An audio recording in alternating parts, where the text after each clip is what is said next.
ചെയ്യണമായിരുന്നോ? നിന്റെ മകനെ പോലീസ് പിടിച്ചെങ്കിൽ അത് അവന്റെ കയ്യിലിരിപ്പിന്റെ ഗുണം കൊണ്ടാ. കൂട്ടുകെട്ട് നന്നാവണം.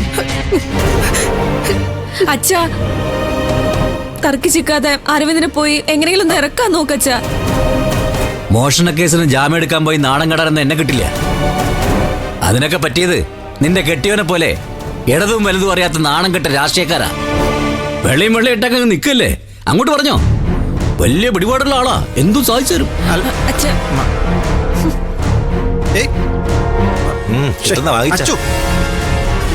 അമ്മേ, എന്തിനാടി നീയൊക്കെ ഇവിടെ ഇങ്ങനെ കണ്ടോണ്ട് നിൽക്കുന്ന? കേറി പോകത്തെങ്ങാനും. അമ്മേ, അമ്മേ നിക്ക്.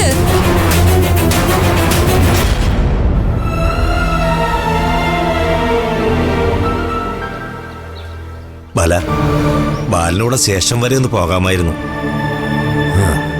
നല്ലോണം ചൂടാക്കി ചുറ്റിയേക്ക് അടിച്ചാലേ ഇരുമ്പിന്റെ വളവ് നീ വരൂ. അവനും അതിന്റെ ചെറിയൊരു കുറവുണ്ട്, അതങ്ങ് മാറട്ടെ. അച്ഛാ, പോലീസുകാരുടെ കാര്യമോ? നമ്മൾ അന്വേഷിച്ചില്ലെങ്കിൽ ശരിയാവില്ല. ഞാൻ പറഞ്ഞല്ലോ, ഇതുപോലൊരു കേസിൽ ഇടപെടാൻ എനിക്ക് ബുദ്ധിമുട്ടുണ്ട്. അച്ഛാ, എങ്കിൽ ഞാൻ പോയി പോലീസ് സ്റ്റേഷനിൽ അന്വേഷിക്കാം.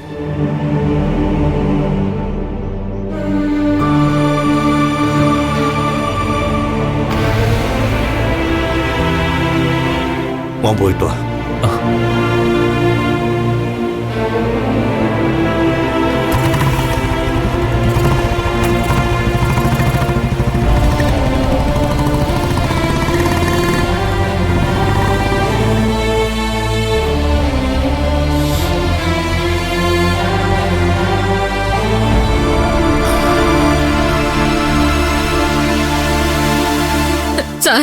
സർ, ഞാൻ പറയുന്നൊന്നും മനസ്സിലാക്ക.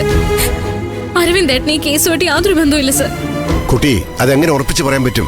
ഞാൻ പറഞ്ഞില്ലേ, അന്വേഷിക്കട്ടെ. പഴയ കാലമൊന്നുമല്ല, ന്യൂജൻ പിള്ളേരാ, എന്തിനും മടിക്കാത്തവരാ. സർ, മാല പൊട്ടിച്ചവനെ ഞാൻ നല്ലോണം കണ്ടതാ. അരവിന്ദ് ഏട്ടന് അത്രയും ഹൈറ്റ് ഇല്ല, നല്ല വണ്ണവും ഉണ്ട്. ഹെൽമെറ്റ് ഉണ്ടായിരുന്നെങ്കിലും അവന്റെ കണ്ണ് കണ്ട എനിക്ക് മനസ്സിലാവും സർ. ഞാൻ പറഞ്ഞില്ലേ, അവന്റെ കയ്യിലൊരു ടാറ്റു ഉണ്ടായിരുന്നു. അരവിന്ദേട്ടന്റെ ശരീരത്തിൽ ടാറ്റു ഇല്ല സർ. ശരി, ഇതൊക്കെ ഞാൻ സമ്മതിച്ചു. ഇവരായിരിക്കില്ലേ മാല പൊട്ടിച്ചത്. പക്ഷെ ഇവരുടെ കൂടെ വേറൊരാളും കൂടി ഉണ്ടായിരുന്നല്ലോ. ഇവർ കള്ളന്മാരുടെ ഗ്യാങ്ങിൽ പെട്ടവരല്ലെന്ന് എനിക്ക് തിരിച്ചറിയണ്ടേ? സാറൊന്ന് അന്വേഷിച്ചു നോക്ക്. മാല പൊട്ടിച്ച് കഴിയേണ്ട ഗതികേടൊന്നും ആ കുടുംബത്തിന് ഇല്ല സർ. ചാരു, ഇതൊന്നും ഞാൻ നിഷേധിക്കുന്നില്ല. പക്ഷെ ഞങ്ങൾക്ക് വേണ്ടത് തെളിവുകളാണ്. ബൈക്ക് കാണാതെ പോയപ്പോ സ്റ്റേഷനിൽ വന്നൊരു പരാതി തന്നിരുന്നെങ്കിൽ ഇങ്ങനൊന്നും സംഭവിക്കില്ലായിരുന്നു. അത് അയാളുടെ അച്ഛൻ മാഷും കൂടി സമ്മതിച്ചായിരുന്നല്ലോ. സാറിന്റെ ചിന്തയിൽ അങ്ങനെയൊക്കെ തോന്നും, പക്ഷെ സത്യം അതല്ല സർ. ഒരു സാധാരണ മനുഷ്യനായിട്ട് ചിന്തിച്ചാൽ അത് മനസ്സിലാവും. എല്ലാ പ്രശ്നങ്ങളിലും ഇടപെടുന്ന മാമൻ പോലും സങ്കടം കൊണ്ട് വീട്ടിലിരിക്കുക. ആ മനുഷ്യന്റെ നിലയും വിലയും ഓർത്തെങ്കിലും അരവിന്ദേട്ടനെ ജാമ്യത്തിൽ വിടണം സർ. ഇനിയും സാറിന് വിശ്വാസം വരുന്നില്ലെങ്കിൽ ഒരു കാര്യം ചെയ്യാം, അരവിന്ദേട്ടനെ വിട്ടിട്ട് എന്നെ ഇവിടെ നിർത്തിക്കോ. അന്വേഷിച്ചിട്ട് അരവിന്ദേട്ടൻ തെറ്റുകാരനല്ലാന്ന് ബോധ്യപ്പെട്ടാൽ മാത്രം എന്നെ വിട്ടാ മതി സർ. പ്ലീസ്, ഞാൻ പറയുന്നൊന്ന് കേൾക്ക് സർ. അരവിന്ദേട്ടൻ അങ്ങനെ ചെയ്യില്ല, ഞാൻ ഉറപ്പിച്ച് പറയാം സർ. എനിക്ക് അത്ര ഉറപ്പുള്ളതുകൊണ്ടല്ലേ sir. Sir please sir. Sir, ഞാൻ പ്ലീസ്. അങ്ങനെയൊന്നും വേണ്ട കുട്ടി. കേസന്വേഷണം അതിൻ്റെതായ രീതിയിൽ നടത്താൻ പറ്റൂ. എന്തോ ആട്ടെ. ഷാജി, FIR ഇട്ട് കഴിഞ്ഞോ?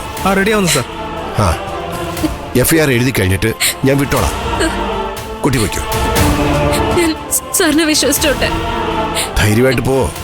മൊഴി എടുക്കാതെ വിടാൻ പറ്റില്ല, അതുകൊണ്ടാ. ശരി സർ. ചെല്ലുകുട്ടി.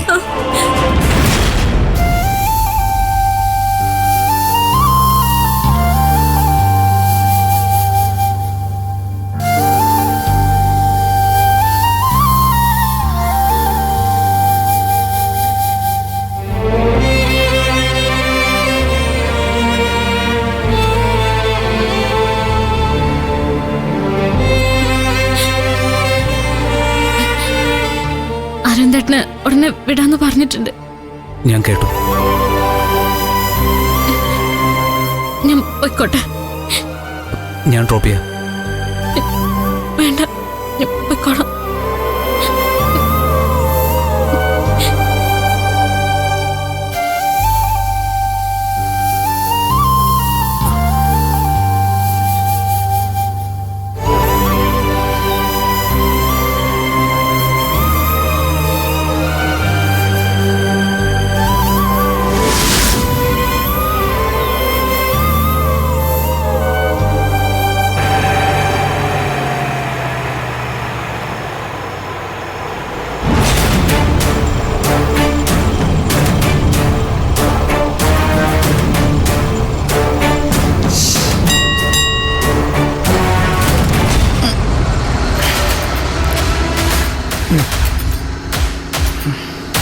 ये बहन दो, अभी हम पुलिस स्टेशन में जाएगा.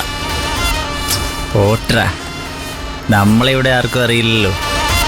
പോലീസ് നമ്മളെ സ്കെച്ച് ചെയ്യുന്നതിന് മുമ്പ് നമുക്ക് ഇവിടുന്ന് സ്കൂട്ടാവണം. എൻ്റെ ചാരുവിനെയും കൂട്ടി. चारू?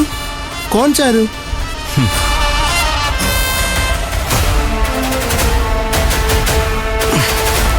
എടാ, ഇന്ന് നമ്മുടെ ഓപ്പറേഷൻ നടന്നപ്പോൾ മറ്റേ പെണ്ണെ രക്ഷിക്കാൻ വേണ്ടിയിട്ട് ഇടയ്ക്കൊന്ന പെണ്ണില്ലേ, അവളാണ് ചാരു. എൻ്റെ അപ്പശ്ശേരി വീട്ടിലെ പെണ്ണാ. അവളെ കല്യാണം കഴിക്കണം. എന്നിട്ട് ബോംബെക്ക് തിരിച്ചുപോയി കുറച്ചു കാലം ഒരുമിച്ച് ജീവിക്കണം. और എന്നിട്ടെന്താ, ബോംബെ മാർക്കറ്റിൽ ചാരുവിനെ പോലൊരു പെണ്ണിന് എന്ത് വില കിട്ടുമെന്ന് നിനക്കറിയാലോ. മാർവാടികളൊന്ന് ക്യൂ നിൽക്കും. वो लड़की आपका है ना? ഇക്കാര്യത്തിൽ എന്ത് സ്വന്തം, എന്ത് ബന്ധം, കാര്യങ്ങളൊക്കെ ഞാൻ ഉദ്ദേശിച്ച റൂട്ടേ വരും. നീ തൽക്കാലം ടൗണിലെ ലോഡ്ജിൽ തന്നെ നിന്നാൽ മതി. ഇടയ്ക്കിടയ്ക്ക് എന്നെ കാണാൻ ഇങ്ങോട്ട് വരണ്ട. ചിറ്റപ്പനെ കൊണ്ട് കാര്യം സാധിക്കുന്നത് വരെ ഞാനിവിടെ ഒറ്റയ്ക്ക് നിന്നോളാം. അതാണ് സേഫ്.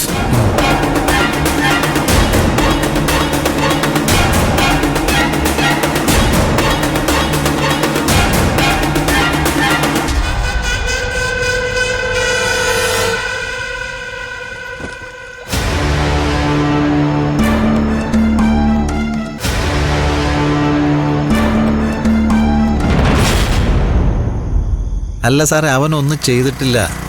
എനിക്കറിയാം. ആ ദേ അരവിന്ദ വന്നല്ലോ.